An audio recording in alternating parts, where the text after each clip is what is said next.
Welcome back to the House of Takes, a late night show. We're the show that truly believes Eli Manning has been exchanging text messages with Caleb Williams. I think Caleb might be wondering, how did you force that trade during the NFL draft, Eli?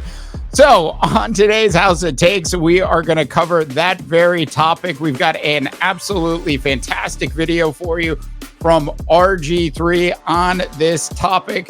We're going to go and start playing this for you now. Back with some thoughts in just a little bit. Caleb Williams should pull a Eli Manning and demand that the Chicago Bears do not draft him #1 overall. After everything that's happened with Justin Fields, can Caleb Williams really look at that and say, you know what? This is the organization that has my best interests at heart, and they're going to help develop me into the player that I want to become. Caleb Williams is on record saying that he wants to be legendary. He wants to rewrite history, and he wants to be the best that he can possibly be and win the most games he can possibly win. After the Bears took Justin Fields, the 11th pick in the draft, and turned him into a 6th round pick in the 2025 draft by trading him to the Pittsburgh Steelers, can Caleb Williams really look at that and say, you know what? Yeah, this organization is going to help get me where I want to go.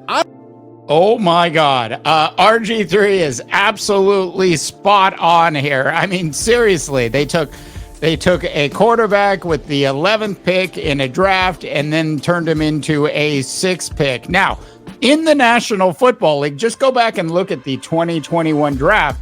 It is not at all surprising. And in fact, the only quarterback that's worked out in any real way at this point is Trevor Lawrence, who's actually won a game. But I mean, he is spot on with his thoughts about why Caleb Williams should actually be looking to force his way out of Chicago. I don't think it's saying that. Eli Manning had power in that 2004 draft, and he let the Chargers know, don't draft me. I don't believe in the direction that your organization is going, and I don't want to play there. He refused to play for them, even threatened to sit out an entire season if they drafted him, and they still drafted him. And the look on his face when he's holding up the jersey said everything. So what happened? The Chargers traded him to the New York Giants for Phillip Rivers, also a 2004 third-round pick, and then the 1st and 5th round picks in the 2005 NFL draft. What did Eli end up doing? He won 2 Super Bowls for the New York Giants. Had a great career. So, for Caleb Williams, don't get me wrong, guys. I thought Ryan Poles was having an amazing offseason up until this trade for Justin Fields, because you trade Justin Fields so you can get some players back to help your team out this year. Because Ryan Poles and Matt Eberflus, the head coach for the Chicago Bears, they're in a lame duck season. They have to win this year or they're going to get fired.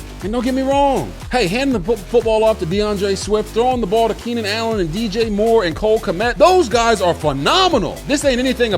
Okay, so yes, impressive moves by the Chicago Bears organization on the offensive side of the ball. It's the first time in like 10 years, I think they've actually had a really legitimate good free agency period. And of course, that's a lot of that is contingent on the fact that Caleb Williams actually becomes their starting quarterback after the NFL draft.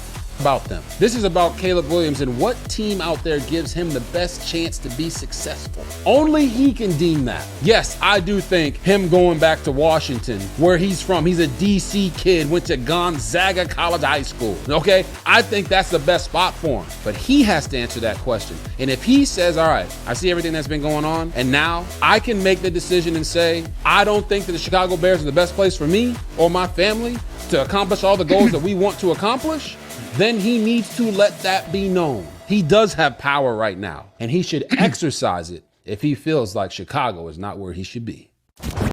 Okay, so the only thing that, at least in my opinion, RG3 got wrong here was the fact that this came out, after the actual trade went down for Justin Fields. In order for this to make any real sense at this point, the Bears would have certainly held on, I think, to the fan favorite Justin Fields. I think it makes no sense now for them to end up in a spot with Caleb Williams where Caleb Williams is essentially forcing his way out of town before he's even arrived.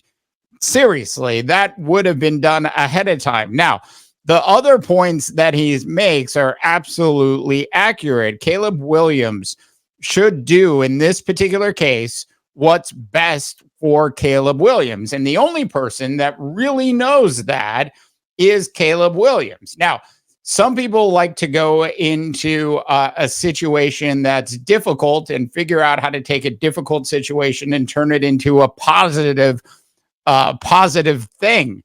I don't know if that's who Caleb Williams is, but when you look at his track record during college, you know, he made the move from one school to another, ended up at USC, of course, following his head coach there. And USC had a significant amount of success out of the gate. But quite frankly, USC is a well-run organization, and the Chicago Bears organization has not been for a very long time. Look, do I think the Washington Commanders, who absolutely need to change their name as soon as possible, is a better fit for Caleb Williams, despite, you know, the fact that RG3 said he went to high school there and he's got family ties in the area? Beyond all of that, it is a new ownership group with new people in charge, helping the owner, who's been very successful in his other sports, at least in having those other sports franchises stable. Like, they haven't necessarily won championships, but they've been stable, well-respected sports franchises, and I'm talking about the Philadelphia 76ers. Look, the Washington Commanders would be a great landing spot for one Caleb Williams. All right. Don't think it's going to happen, though. I'd love to hear what your thoughts are on this particular topic. What do you think about what RG3 said? And how would you feel about Caleb Williams actually, you know, just throwing the hammer down, just saying, no, I'm refusing to go to the Chicago Bears. You're going to have to trade me. I know the times have changed. And back when Eli Manning did that, let's just face it, social media wasn't really a big thing at that point. So the amount of bashing that Caleb Williams would take if he forced something like that to happen certainly could be big. But I think if Caleb Williams really sits back and looks at the entire situation, RG3 is absolutely correct. Caleb Williams has the power. All right, that is it for tonight's House of Takes, a late night show. As always, I am Dave DeBaugh. Oh yeah, and if you haven't had a chance to subscribe yet, please subscribe to the show. We're a small show looking to get big someday, so definitely subscribe and like this video for the House of Takes late night show. I'm Dave DeBaugh, wishing you all a tremendous rest of your sports viewing day.